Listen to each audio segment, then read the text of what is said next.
I suggest you start the machine and keep it going. Alvin. Yeah. You have your tool belt on backwards. The film has a very traditional odd couple dynamic, and so you kind of have these two characters at odds with each other, and in a lot of ways, the comedy comes from the kind of conflict that they have. You didn't write in it, did you? Yeah, I worked the puzzle. Oh, no, don't do that. Don't do that, please. It's a collector's item. It's an antique. It's rare.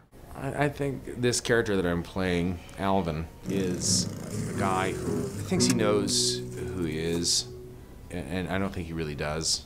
You gonna hit it in with your hand? Lance is a very immature young guy who doesn't really like nature. They hopefully kind of learn a little something from each other. You know that paint is poisonous, right? The title, Prince Avalanche, actually came to me in a dream.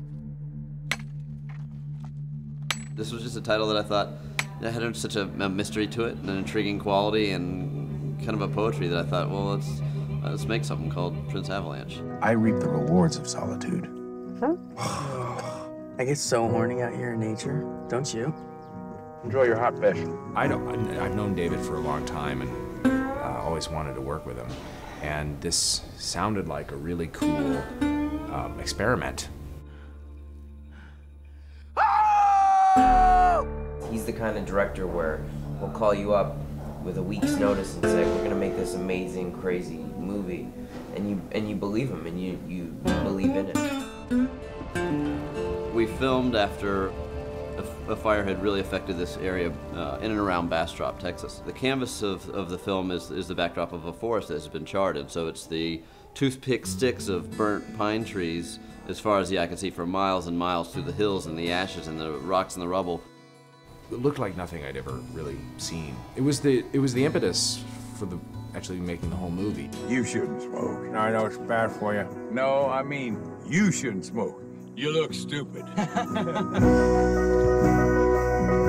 In a lot of ways, it kind of mirrors what the actors are going through themselves, kind of the rebirth of heartbreak and the rebirth of guys trying to reinvent themselves and really find their voice, just as you kind of see the little blossoms and buds of the new forest about to engage in the old forest.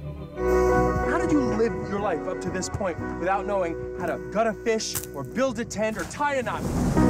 How did you live this long and not kill yourself for being such a boring loser who thinks he's so smart and good at everything? For your information, you're not! I thought that this job would be good for me to figure out a way to be happy with my life. You just need an adventure.